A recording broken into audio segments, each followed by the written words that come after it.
Your Majesties, Excellencies, distinguished foreign partners, ladies and gentlemen. It is really my great honor to welcome you to the World Economic Forum's annual meeting in Davos. With us are 3,000 participants from 130 countries, including a record level of political leaders, more than 400 political leaders, 65 heads of state and government, and 850 global CEOs and chairs. And in addition, we have the young global leaders, the shapers, the social entrepreneurs, academics, 10 Nobel laureates, also labor leaders and faith leaders. That makes us a unique multi-cultural village in Davos. And these are historic numbers for our annual meeting. We are convening at such a consequential moment for the world, when geopolitical developments are fast-moving, when long-standing trade and economic architectures are being redrawn, and when technological forces are reshaping our industries and societies. We are standing at the start of a new reality, the contours of which are still to be defined. But hopefully it is not the jungle growing back. That is why also the deliberations and dialogues we make here in Davos will shape what comes next.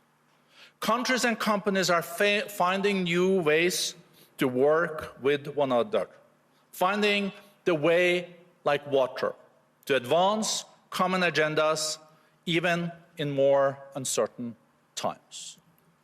Last year when we met in Davos, there was a fear that we would be facing a decade of slow growth like we had in the 1970s.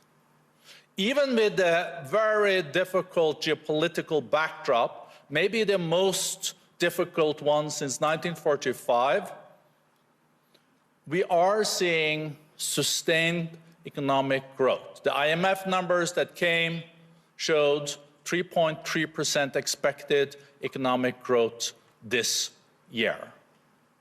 And we are also seeing that trade is growing. Not 5–6% as in the past, but still growing 3%. When you read the media, you feel that things are contracting.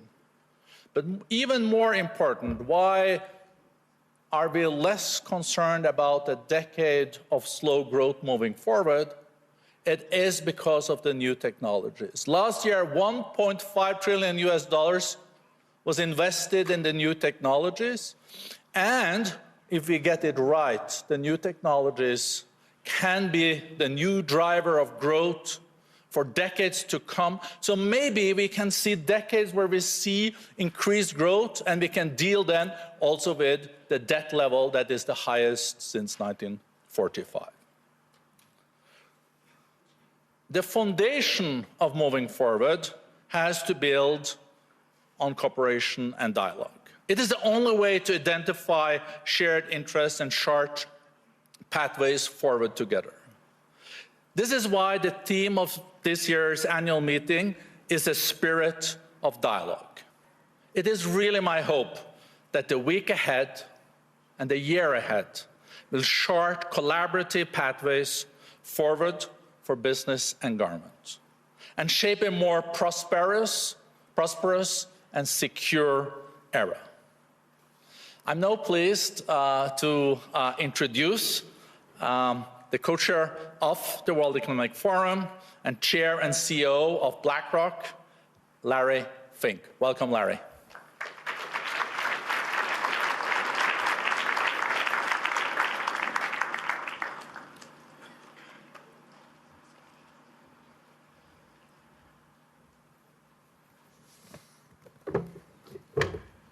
Good morning, everyone. And it's a great welcome to be a part of this annual meeting at the World Economic Forum, which is the strongest session that we're going to be ever having in our 56-year history. This week, as Borga suggested, 850 CEOs and chairs are here. 65 heads of state representing governments, representing actually 40% of the world's population. And alongside, we have some of the world's most innovative entrepreneurs, some of the world's most innovative startups, and we have some of the most impactful civil society and NGO representatives. In fact, we believe that outside the United Nations, this is the largest gathering of global leadership of the post-COVID period of time. So thank you for being a part of that. But now we have a harder question to ask all of us. What do we need to do about it? And will anyone outside this room care what we're doing here?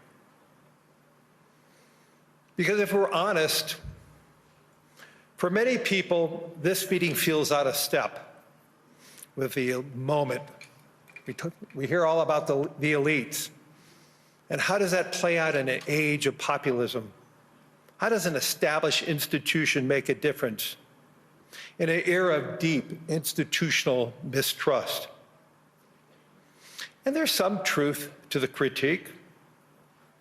I believe in this forum for a long time.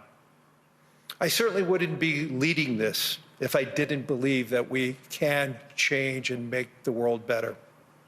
But it's also obvious that the world now places far less trust in us to help shape what comes next. If the World Economic Forum is going to be useful going forward, it has to regain that trust. And there are some very obvious ways that we can improve for ourselves and hopefully for the world. We need to make sure that we widen who gets a voice in these conversations over the coming week. We have to be a lot more transparent and more engaged with people who don't feel represented in rooms like this. And because this is the World Economic Forum, to be more precise about what does it mean about economic success? Prosperity just isn't the growth in the aggregate. It's not just GDP. It can't be measured by GDP or market caps of companies. It has to be judged by many people who see it, who can touch it, can feel it, and can build their own future on it. That, in my view, is the strongest critique of the last economic era. Since the fall of the Berlin Wall, more wealth has been created than in any time prior in human history. But in advanced economies, that wealth has accrued to a far narrower share of people than any healthy society can ultimately sustain. Now we're in the era of AI, which we're going to talk about a lot in this week. And are we going to replay the same pattern? Early gains are flowing to the owners of models, owners of data, and owners of infrastructure. The open question, what happens to everyone else? If AI does to white-collar work that globalization did to blue-collar workers, we need to confront that today directly. It is not about the future. The future is now.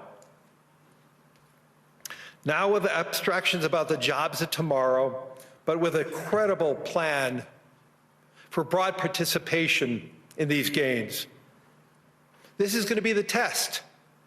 Capitalism can evolve to turn more people into owners of growth instead of spectators watching it happen. And that kind of change is truly hard, especially in a world of competing ideologies and assumptions about how the system should work.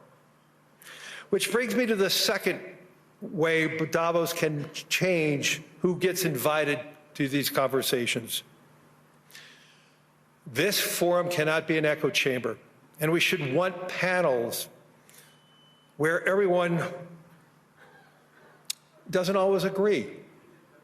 We need panels where we can have true conversations, maybe some overt disagreements, but through that, we could have a deeper conversation. And then we could have maybe deeper understanding of each other's views. You can already see the shift in who is here this year. That doesn't mean the goal of everyone to leave having convince themselves that they're right. The objective over the week is not agreement, it's understanding. It's sitting with people who disagree with you, taking their arguments seriously, their viewpoints seriously, and being willing to admit they might be right, or they might have something that'll help you evolve your opinions better. And there's a deeper challenge.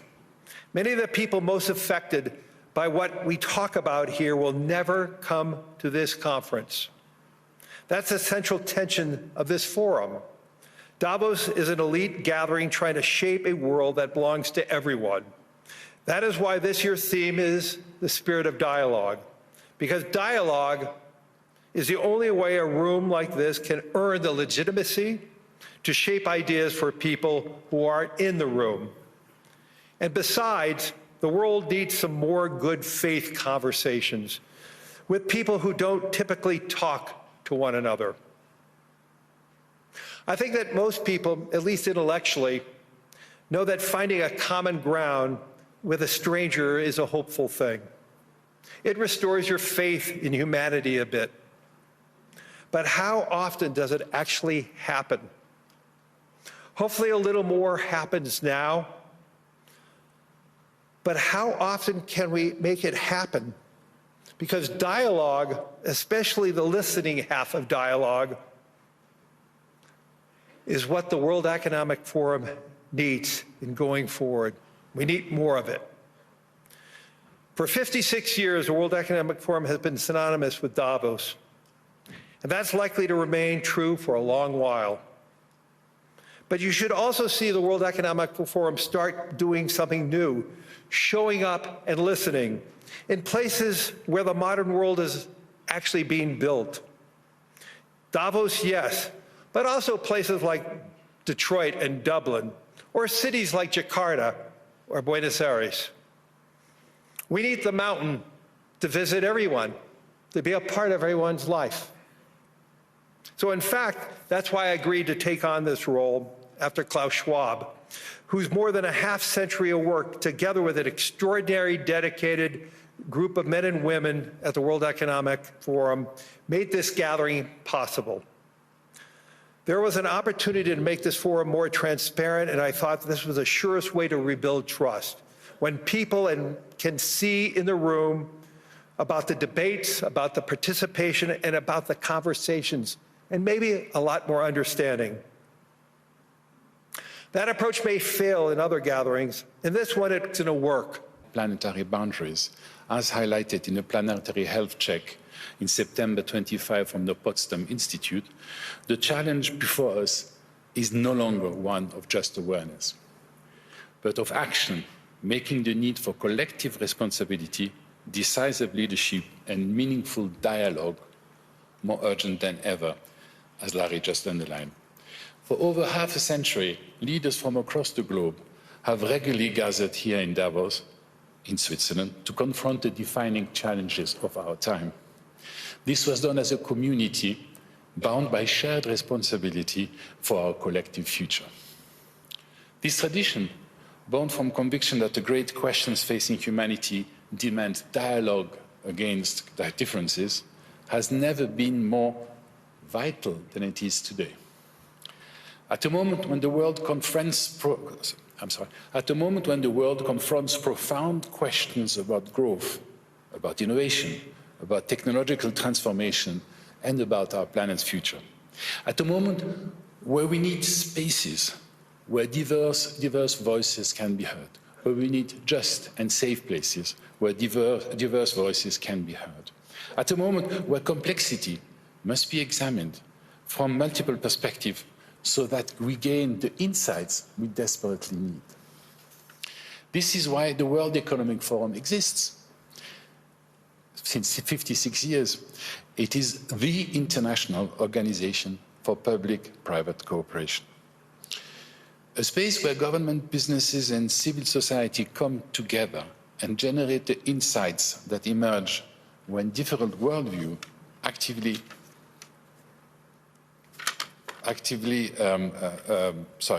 illuminate one another.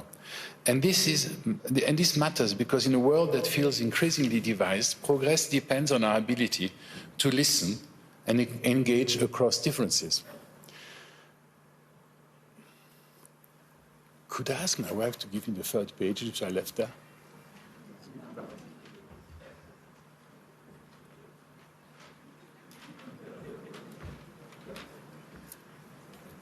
As you can see, you can be prepared, but also a bit clumsy in delivery. Sorry about that. This is why our gathering... This is why our gathering takes place here in Switzerland, a nation whose tradition and commitment to dialogue reflects the very spirit we seek to embody. Davos has over so many years almost become, as I said before, a synonym for the World Economic Forum. It is therefore a particular pleasure for me to welcome Monsieur Guy Parmelin, President of the Swiss Confederation, as the opening speaker here in Davos. Bonjour, Monsieur le Président de la Confédération. Je vais vous demander de venir sur scène. Merci beaucoup. Merci d'avoir accepté de partager vos réflexions avec nous. Thank you for accepting our invitation.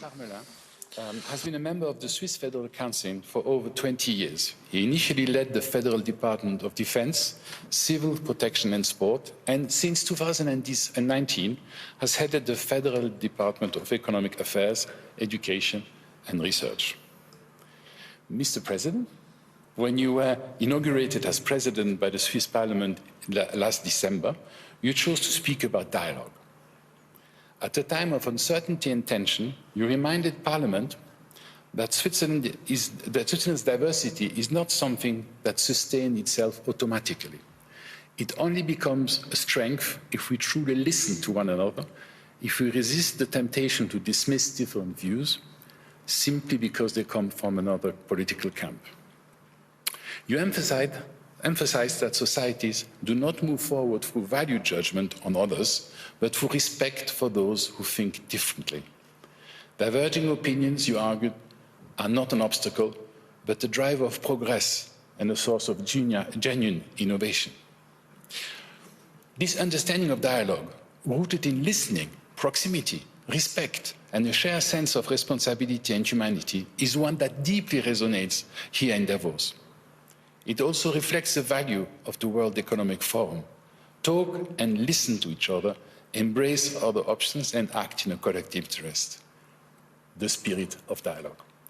Before inviting the President to speak to us, allow me also to express our deepest gratitude to the Swiss government, to the Swiss Parliament, to the Canton of Graubünden, to the Swiss Army and to the police. A special thank you goes to the community of Davos and Cloisters for their decades of exceptional hospitality and partnership. And above all, our thanks go to the people of these communities whose openness and commitment truly embodies the spirit of Davos and the spirit of Switzerland. Your Majesties, Excellency, distinguished forum partners, ladies and gentlemen, it is a particular pleasure to invite now le Président de la Confédération Suisse, Guy Parmelin, to address us. Thank you very much, Guy. The floor is yours.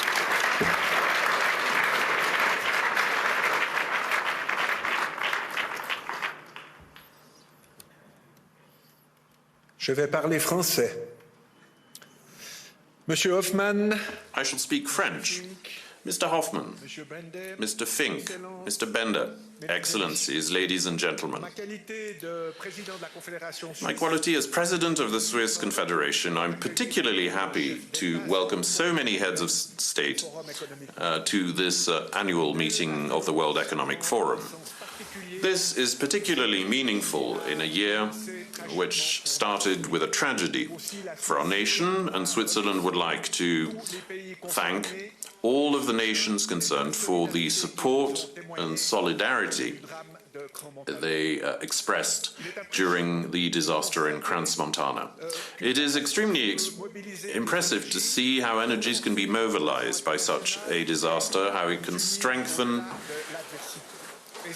international cohesiveness and unity. This must go beyond, of course, the particular or dramatic events. It must pervade the relationships between our countries, because it is only together that we can find solid and lasting solutions to the major challenges of our time. 2025 offered up a number of challenges: geopolitical, economic, and digital upheavals on a global scale. They can be seen everywhere. They permeate our daily lives and even extend to the World Economic Forum, for which the past year was not a walk in the park.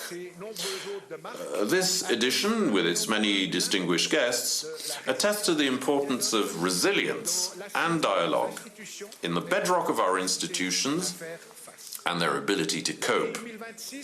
2026 has barely started, yet there are indications of upheavals to come and potential flashpoints. Ukraine, Gaza, Sudan, and now Venezuela and Iran, to name but a few.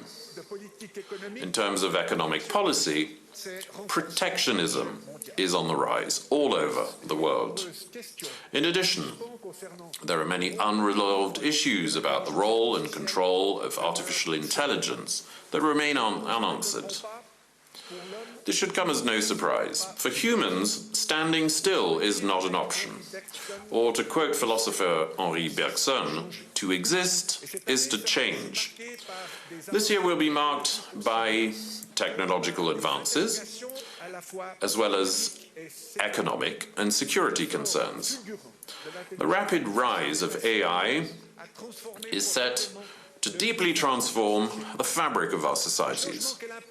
The changes it brings will be visible at every turn and in every area of human life: the economy, government, in our day-to-day lives.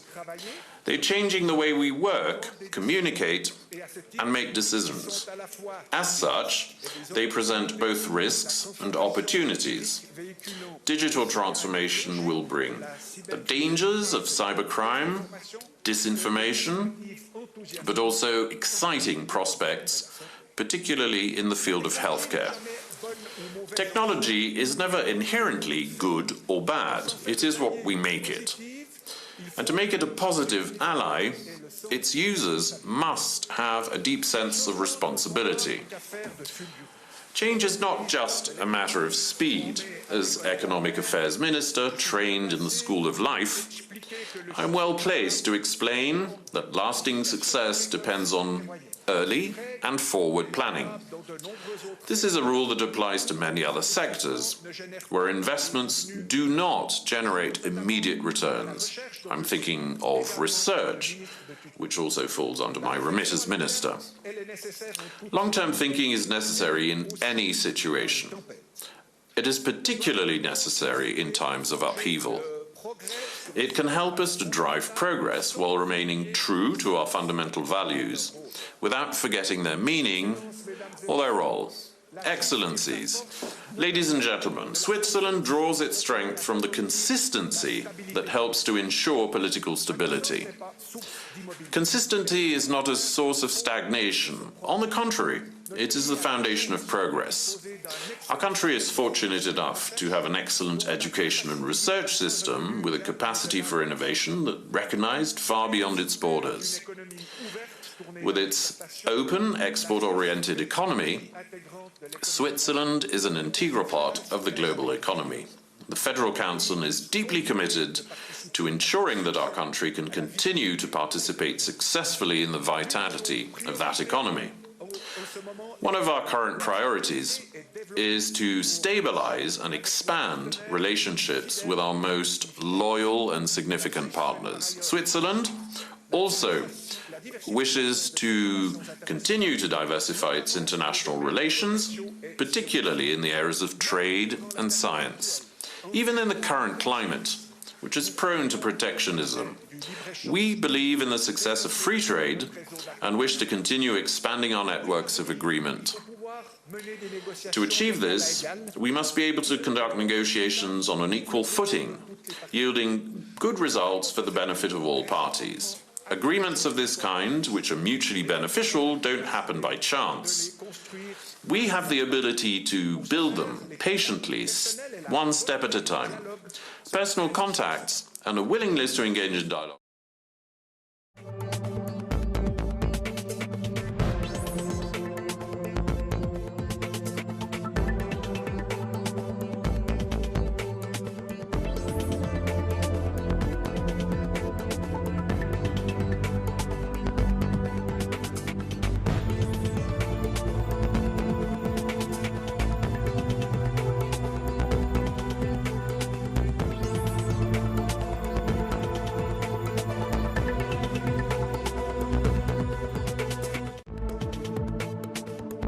Particulièrement exigeante en présidant l'Organisation pour la sécurité et la coopération en Europe. Mais la force diplomatique de notre pays réside également dans sa pratique reconnue des bons offices, à laquelle la Genève internationale offre une scène à la mesure des enjeux en présence. Il faut savoir la Suisse toujours disponible à cet égard. Excellences, Mesdames et Messieurs, nos différentes positions nous offrent des perspectives imprenables sur l'évolution de notre monde et sur les dangers qui le guettent. Elles nous offrent aussi la hauteur de vue et les liens nécessaires pour que ces changements puissent être abordés avec les moyens adéquats et de façon concertée. Société, sciences, économie et politique doivent en effet interagir dans une logique de partenariat, sans quoi les problèmes ne pourront être abordés que de façon partielle et imparfaite. J'ajoute qu'il faut savoir faire preuve de courage pour s'investir dans une tâche de cette ampleur avec l'ambition de la mener à bien.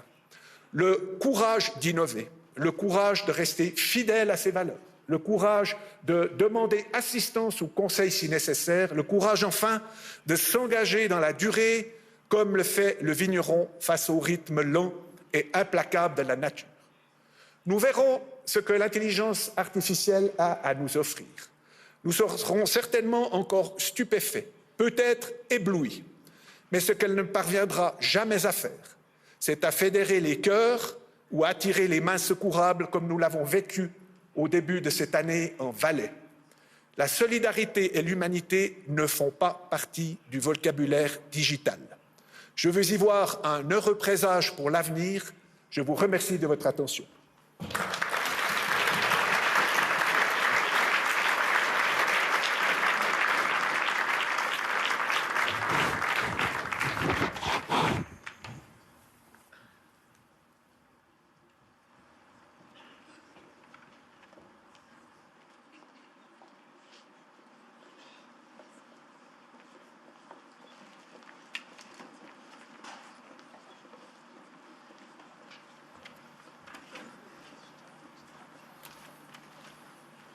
Thank you so much, Mr. President, and also on behalf of the World Economic Forum, we send our warmest thoughts and condolences to the people affected by the tragic fire in Crown Montana.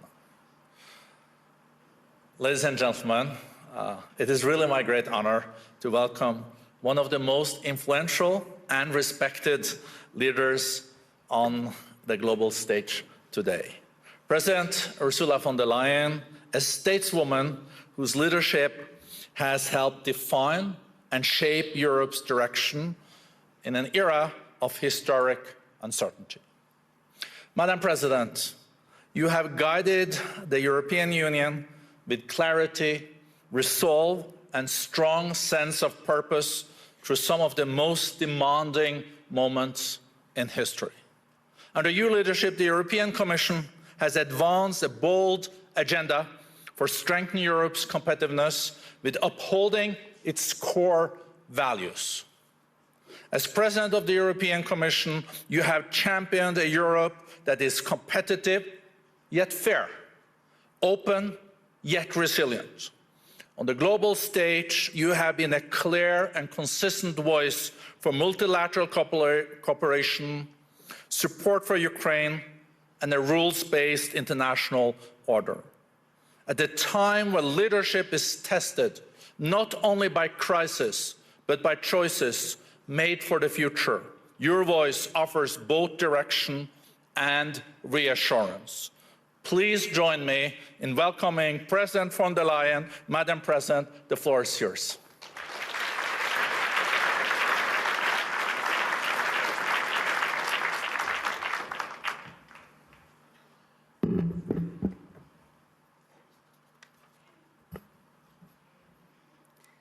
President Brende, dear Borge, thank you very much for the warm welcome.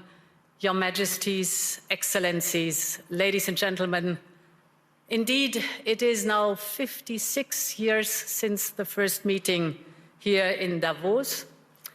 And the idea of the founder, Klaus Schwab, was to create a platform to discuss the issues and the ideas of the day. Of course, the world has transformed completely since 1971.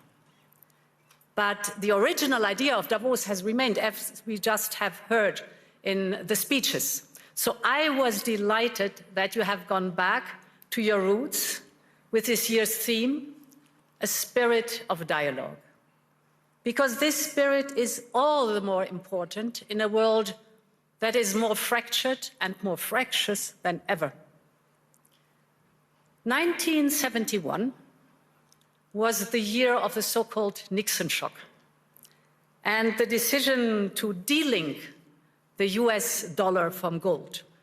In an instant, the foundations of the Bretton Woods system and the entire global economic order set up after the war effectively collapsed. But it also had two major effects. It inadvertently created the conditions for what would become a truly global order, and it provided a sharp lesson for Europe and on the need to strengthen its economic and political power. It was a warning to reduce our dependencies, in this case, on a foreign currency. The world may be very different today, without any question, but I believe the lesson is very much the same. That geopolitical shocks can and must serve as an opportunity for Europe. And in my view, the seismic change we are going through today is an opportunity, in fact, a necessity, to build a new form of European independence. And this need is neither new nor a reaction to recent events. It has been a structural imperative for far longer. So when I used this term, European independence, around a year ago, I was surprised at the skeptical reactions. But less than 1 year on, there's now a real consensus around this. The sheer speed and almost unthinkable scale of the change have driven this, but the underlying imperative is still the same. The good news is we acted immediately, whether on energy or raw materials, defense or digital, we're moving fast. But the truth is also that we will only be able to capitalize on this opportunity if we recognize that this change is permanent. Of course, nostalgia is part of our human story, but nostalgia will not bring back the old order. And playing for time and hoping for things to revert soon will not fix the structural dependencies we have. So my point is, if this change is permanent, then Europe must change permanently too. It is time to seize this opportunity and build a new independent Europe. And ladies and gentlemen, this new Europe is already emerging. On Saturday, I was in Asunción, in Paraguay, to sign the EU-Mercosur trade agreement. It was a breakthrough after 25 years of negotiations.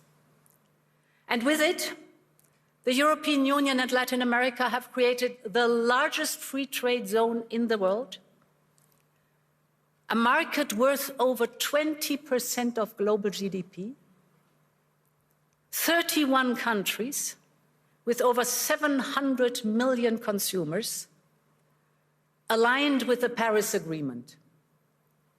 So this agreement sends a powerful message to the world that we are choosing fair trade over tariffs, partnership over isolation, sustainability over exploitation, and that we are serious about de-risking our economies and diversifying our supply chains. And that will not stop in Latin America. Last year, we reached new agreements with Mexico, Indonesia, and Switzerland, our host country. We're working on a new free trade agreement with Australia.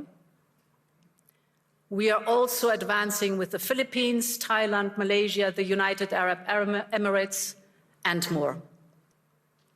And right after Davos, the next weekend, I will travel to India.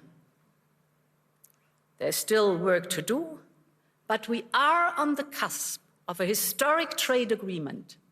Indeed, some call it the mother of all deals. One that would create a market of 2 billion people, accounting for almost a quarter of global GDP. And crucially, that would provide a first-mover advantage for Europe with one of the world's fastest growing and most dynamic continents. Europe wants to do business with the growth centers of today and the economic powerhouses of this century, from Latin America to the Indo-Pacific and far beyond. Europe will always choose the world, and the world is ready to choose Europe.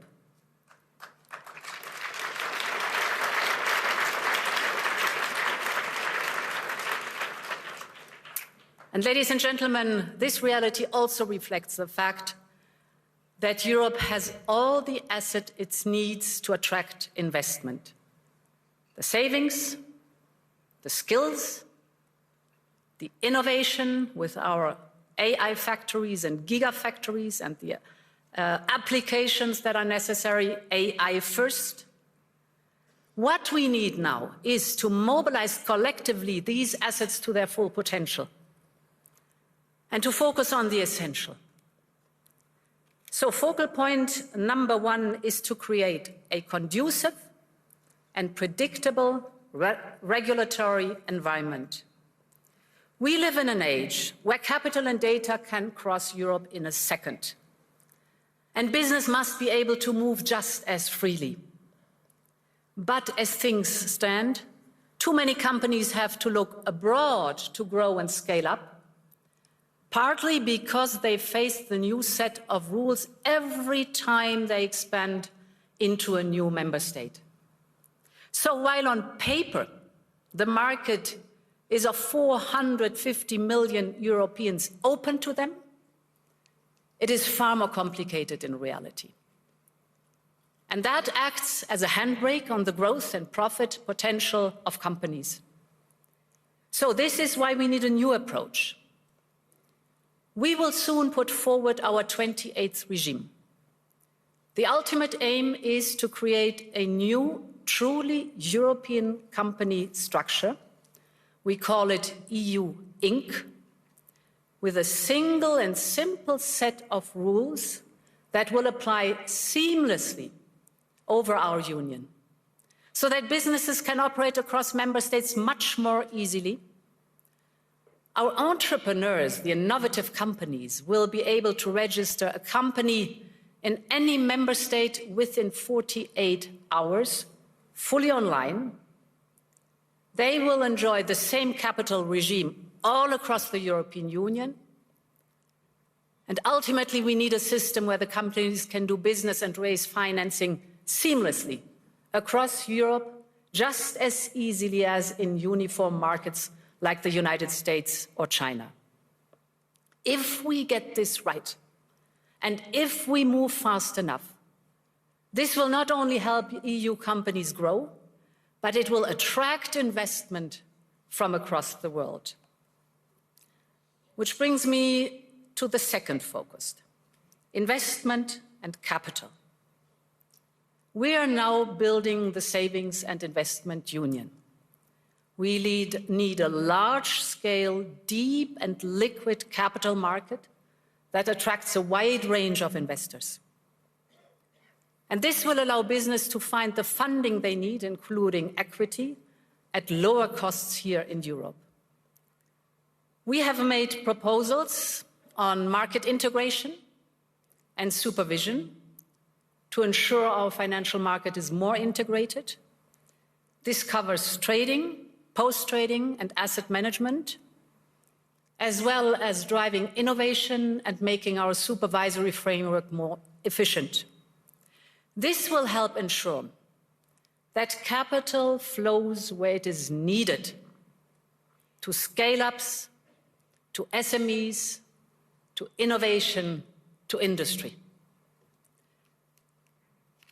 And the third priority is to build an interconnected and affordable energy market, a true energy union. Energy is a choke point for both companies and households. And just look at the dispersion of prices across European electricity hubs. Europe needs an energy blueprint that pulls together all the parts. This is our Affordable Energy Action Plan. We are, for example, massively investing in our energy security and independence with interconnectors and grids. This is for homegrown energies that we are trying to promote as much as possible, the nuclear and the renewables, to bring down prices and cut dependencies, to put an end to price volatility, manipulation and supply shocks. But now we have to speed up this transition, because homegrown, reliable, resilient and cheaper energy will drive our economic growth and deliver for Europeans and secure our independence. Ladies and gentlemen, whether on trade or business, capital or energy, Europe needs an urgency mindset. Our starting point is good. We are home to global champions in fields ranging from wind power to next-generation batteries, from aerospace to the industrial machines that are essential to build the chips and advanced weapons. Our companies are taking up AI at the same pace as their US peers. Europe is in the race for the key technologies of tomorrow. But as global competition gets ruthless, we must show real ambition, especially in those sectors vital for our independence. Take defense, for example. We have done more on defense in the last year than in decades before. We have started a surge in defense spending up to 800 billion euros till 2030. Member states are stepping up their investment at record level, and this has helped to triple the market value of European defense industry companies since January 2022. We now have 3 leading European defense tech startups that have reached unicorn valuation. They are working on AI-powered software and systems for battlefield intelligence, or on advanced dual-use and surveillance drones. So they are also driving innovation and investment in Europe's defense tech industrial base. All of this would have been unthinkable even a few years ago. This now only shows how economy and national security are more linked than ever. But also what we can do when Europeans have the will to match the ambition. So, ladies and gentlemen, this need for ambition is most important when it comes to the security of our continent. In just over a month, we will mark the 4th anniversary of Russia's war of aggression against Ukraine. 4 years on, Russia shows no sign of abating, no sign of remorse, no sign of seeking peace. On the contrary, Russia is intensifying its attacks, killing civilians every day as we speak. Just last week, its bombing of Ukraine's energy infrastructure left millions facing darkness, cold, and water shortages. This must end.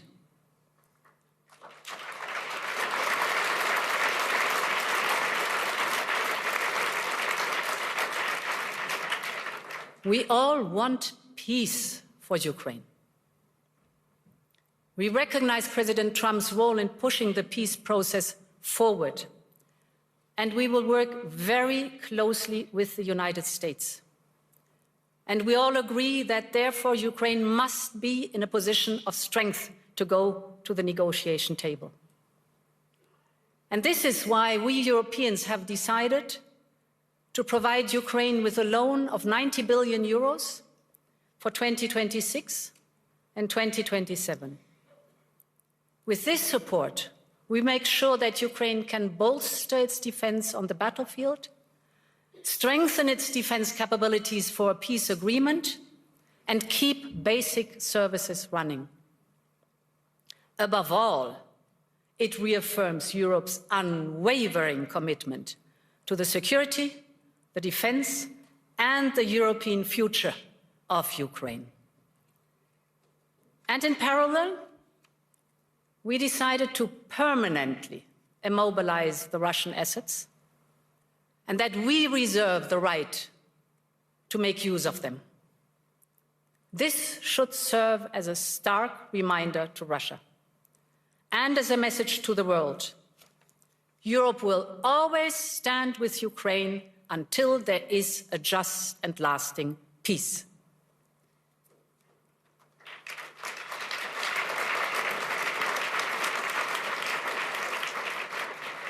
Ladies and gentlemen, I've spoken a lot today about European independence, on partnerships, on prosperity and security. So I would like to conclude with Greenland,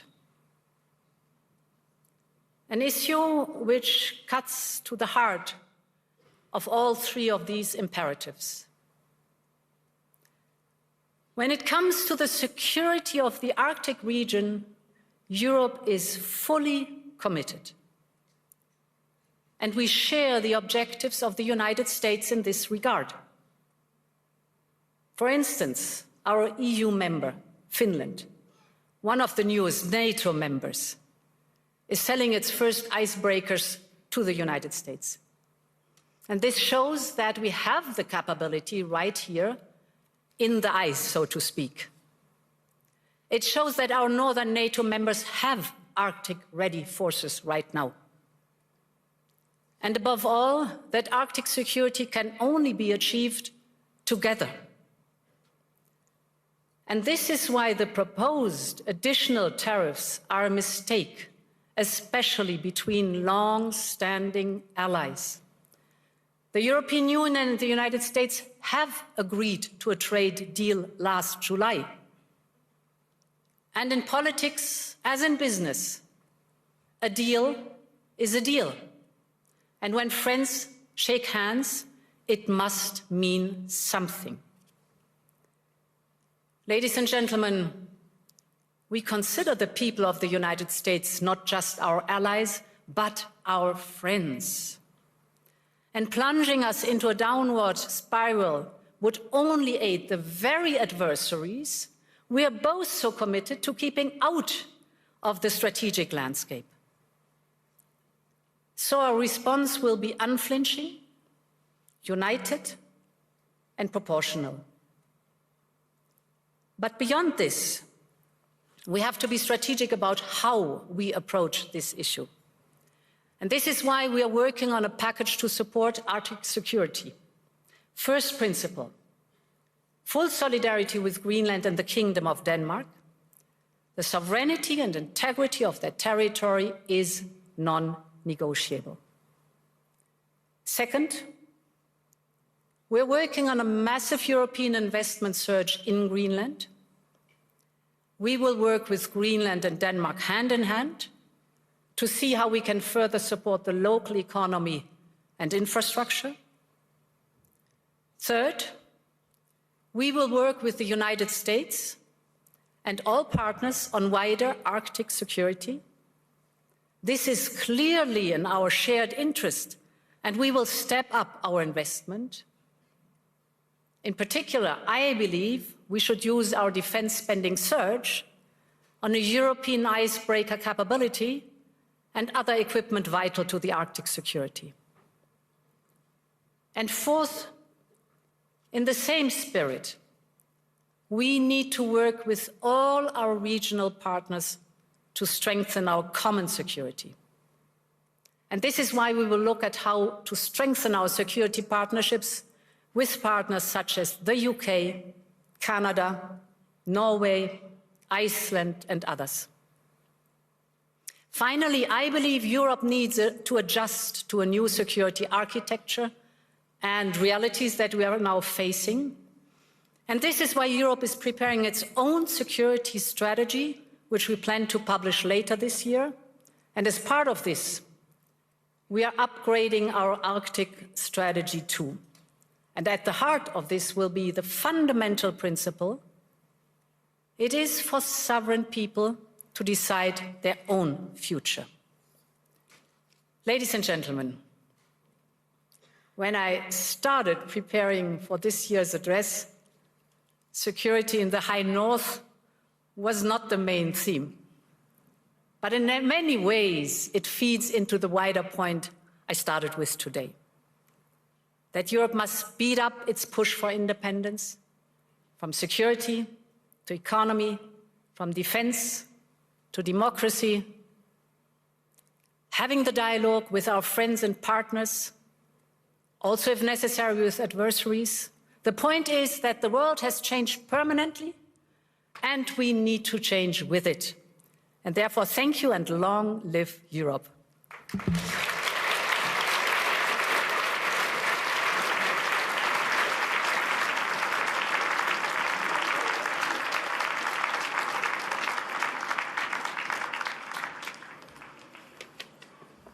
Madam President, there is not much to add, but a big thank you.